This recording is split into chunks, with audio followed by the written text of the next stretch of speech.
Everyone to the Real Whovians Cast episode 500. Oh, we just started again. Welcome everyone to the Real Whovians Cast episode 512. I am your host, matrixlord 212, and I'm with Connor Farley. What's up, Connor? Hello. All right. So, wanted to talk about Matt Smith's statement that had he stayed, what did he say, Connor? That basically he would have If he been stayed with for everything going wrong. yeah, if he stayed for Series 8, he would have become a more meaner, tougher Doctor. Well, it makes sense because things were getting rough. I mean, we lost Amy and Rory to the Weeping Angels. He had that fresh on his mind. Things were getting really bad with the Great Intelligence trying to get an army against him, and then the Trenzalore nonsense. I mean, had he survived Trenzalore and not regenerate, he probably would have changed the sonic screwdriver to the red settings. He probably would have had more adventures with River Song. He probably would have been less joking around, funny, and more serious and a darker tone, but not as dark as it is now, I don't think. But I do believe that, and he constantly jokes around, which he's serious in the sense that he's like he shouldn't have left, which he shouldn't have. He should have stayed another year, I thought. It kind of screwed up the storylines for Moffat that way because then he couldn't wrap anything up, and things are still not wrapped up. So I believe that, but I don't think it's in a sense where it would be unrecognizable. I think he would be a little bit tougher, a little bit dark, but not like we have now. And I'm not having anything against Peter Capaldi. I just think that we're having too much of darkness in Series 8.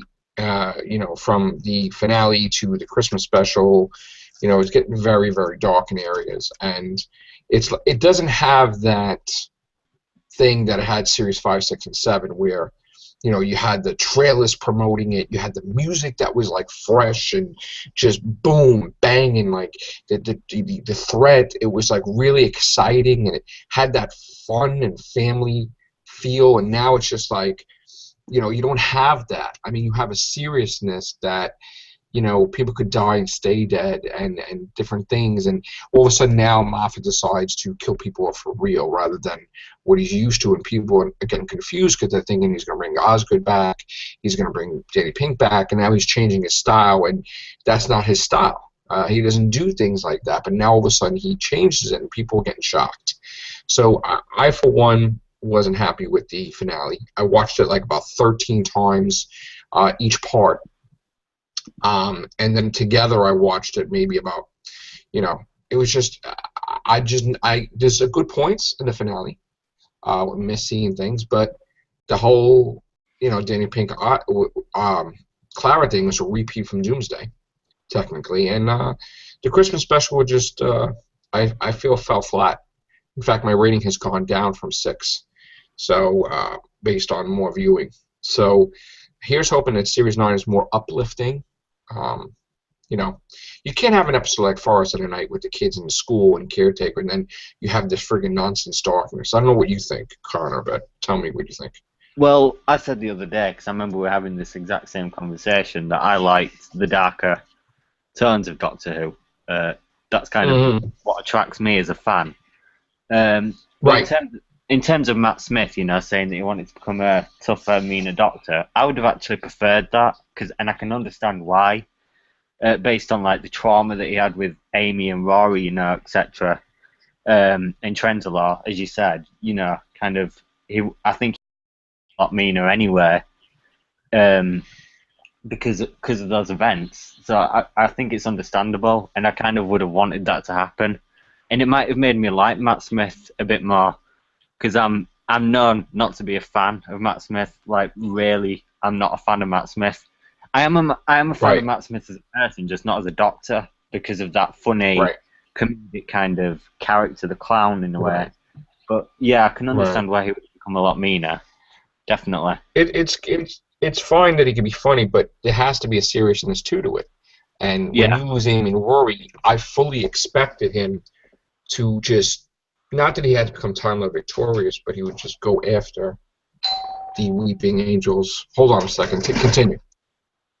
But yeah, like I was saying, I just think that maybe if he became a lot meaner, it might have been a more appealing kind of Doctor to me specifically, maybe to other fans, because I know that Matt Smith gets a lot of stick for not being kind of like that serious doctor. He's kind of the one that's jerking, and he's not really he's not that alien, to be honest. He's quite human, and he's just like a bit of a clown.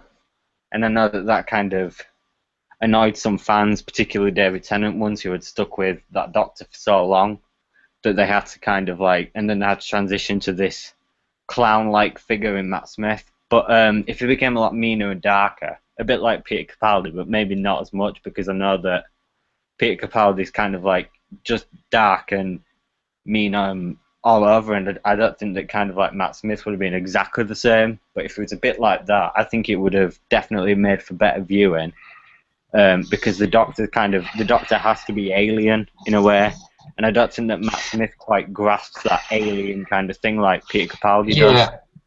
I mean, I know he has to be alien, but he's also human too, in a way. I mean, even though he's not human, they have emotions. It's not like he's detached, you know?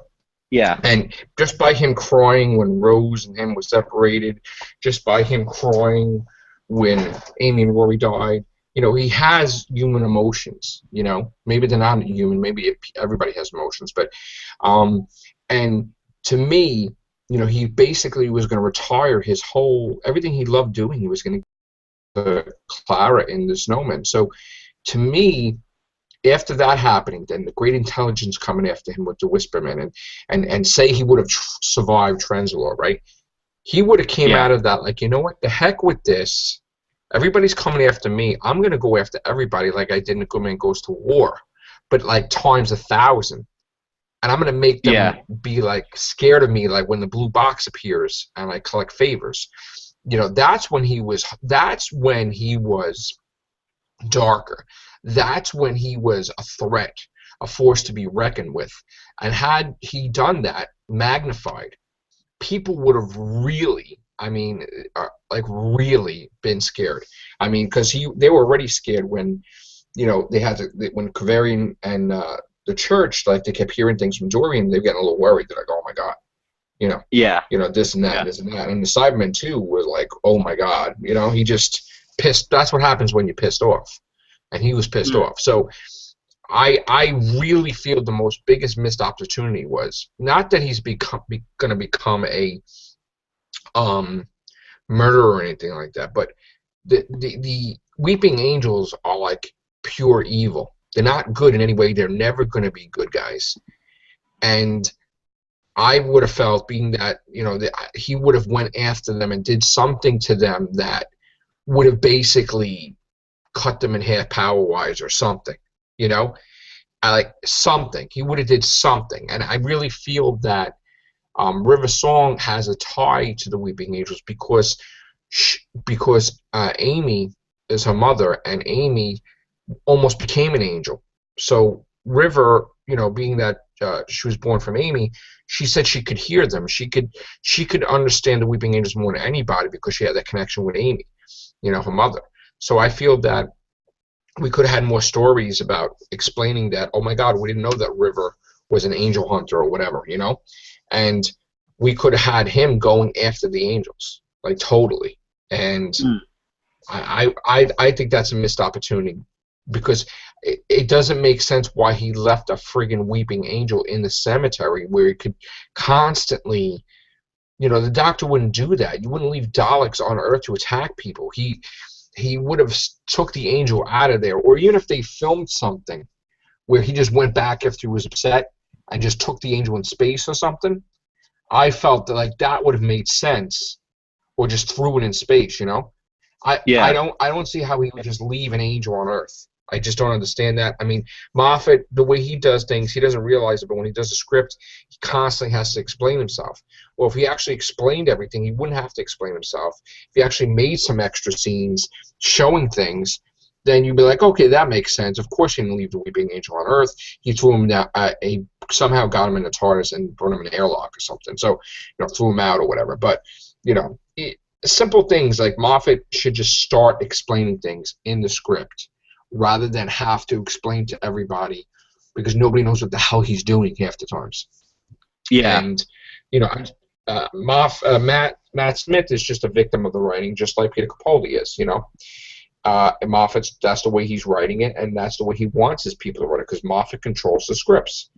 It's not a thing like Russell T Davies where people just handed in their own stuff. So, the fault lies with Moffat ultimately, not Matt Smith. And I do feel, besides the darkness of Matt Smith, if he would have stayed, he would have had another Craig episode. Yeah. Which I would have been looking forward to. Another River episode or a couple. Yeah, I think a Craig trilogy, kind of like, just to end that off, to close that off, that would be nice. Yeah. But, yeah. I like trilogies. Yeah. And another episode with Kavarian explaining the church and all that stuff, because it wasn't really explained to anybody's liking, I don't think. Yeah. Was it explained to your liking, the way they explained anything in a sentence? Not really, no. It's just like, I think that Moffat does kind of lack that kind of... He does these big things, and then, like, later on, he doesn't explain them, like you said. And I think that he kind of needs to change... If I was Moffat, If I was Moffat, I would say to myself, okay, I built up this storyline from series 5, 6, 7, right? And I explained it in one sentence with Tasha Lynn. Is that satisfying to anybody? Not really. Yeah, I can see what you mean. It's like, I don't know what, like, they didn't really explain Tasha Lem's relationship with the Doctor that well. She kind of just popped up, and we were expected to know who she is. Right. But like, no one's heard of her before then, so it was kind of like I think either have her in a previous episode, so we can, like, a bit like River, so we know who she is, or Madame Kavarian or whatever. Right. Or Missy even. But and then kind of gradually explain who she is, and then kind of like when you get to Time of the Doctor, we fully know who she is and what her relationship to the Doctor is, so she's not just there, and then suddenly she's this kind of like important point in the episode. Right. Another thing is, he doesn't believe in gods or anything like that. I mean, not that I'm saying he's an atheist or anything like the Doctor, but all of a sudden he's going to church. Well, why would you go to church if you don't believe? Yeah. So what is that all about? You know what I'm saying? So, like, I mean, it could be with each incarnation, it's different, because we it's with Sylvester McCoy, the 7th Doctor, that something happened with the Curse of Fenric, and it showed he had the utmost faith and was able to, like, hurt those creatures. But then other Doctors, of course, like David Tennant will, doesn't believe that that's Satan, doesn't believe it's whatever, and he'll just, test science, But Matt Smith going to church, the Doctor going to church, that doesn't make sense. Like, why he would do that if he doesn't believe, It's not a joke. I mean, you don't go to church for, like, a movie. I mean, you go to church because you believe, but why would you just go to church for the hell of it if you don't believe? So, I mean, I understand he's close with Tasha Lynn, but he would have had to have some type of faith. You don't just go to church. Like, that's just weird, Yeah. So I think more explanation. Like, Moffat really needs to, Moffat tends to explain himself too much with things. Like, when he says, like, Clara thinks she's in a TV show, like, no, that's in your head, and like, that doesn't make any sense if she believed that she's in a TV show. Like, that's stupid. I know he's trying to explain Clara, but, instead of explaining stuff we don't really care about, like, why don't you explain why the Doctor goes to church, or why, he didn't go after the Weeping Angels or whatever. That's what we need to do. Or the voice in the TARDIS. Yeah, the voice in the TARDIS, yeah. I mean, he explained it away, Missy, with her telling the Doctor, I was the girl in the shop, but how would that benefit Missy? Did she think that she could defeat the Doctor by giving him an annoying companion? Well, Missy's a psychopath, so who knows? I know she's crazy, but that doesn't make any sense.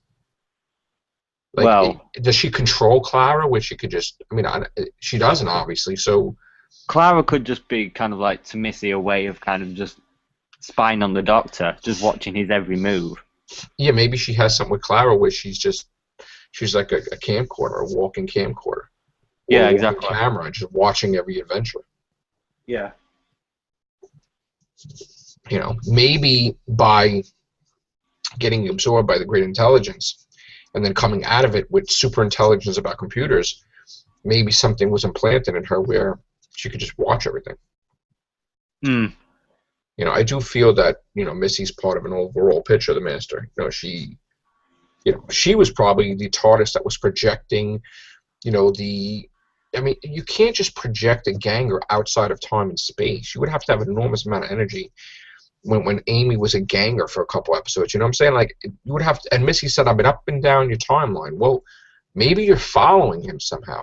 And maybe Missy was following him the whole time during the 11th Doctor's, era. Yeah. And if you notice, the funny thing about the 11th hour is that he blew up the red telephone booth, in the first episode. Like he did something. So what if that was actually Missy's and they were camouflaged and he like screwed it up, and it's like, and that the whole time the Silence were trying to build a TARDIS for Missy, and they somehow were able to go back in time from the dawn of time to try to build a chunk of TARDIS that they got from the TARDIS exploding. Maybe that's why they wanted the TARDIS to explode, so that way they can get a chunk of TARDIS and build it for Missy. Yeah. I do remember once thinking that maybe Missy was responsible for the crack, but now I'm not so sure. But I know that she was in Day of the Doctor, but people kind of missed it, or at least I think she was. Kind of like when the Dalek blew up and it kind of smashed the painting thing, Right. so that the three Doctors could get out. Her hand, you could see her hand grab around the painting frame, so you could kind of see her hand, and I think that was a little hint to what's to come. And I think that was Missy. Really? I didn't even notice that. If you watch back, you'll be able to see it. It's if you pay close attention, you'll definitely be able to see it. It's quite obvious when you hear about it, but yeah, I think she kind of escaped through Gallifrey the same way.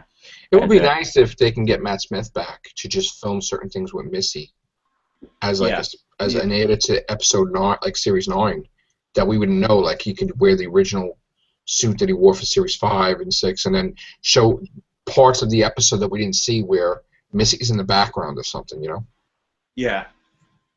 Just watching him, it could be a quick scene, like a couple seconds, and she's just like in the background, just with the red telephone booth.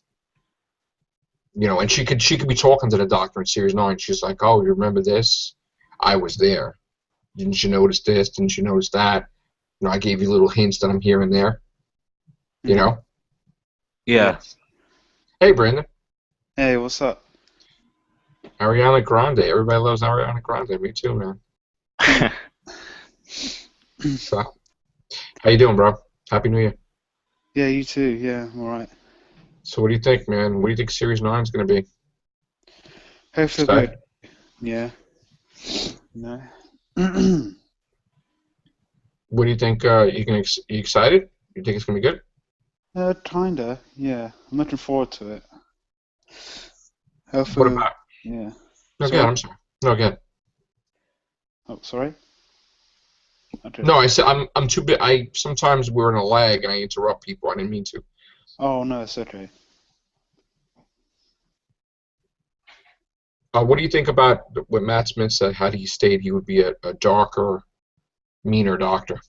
I'm not sure. I usually see Matt Smith's Doctor as kind of, light-hearted, not really that dark.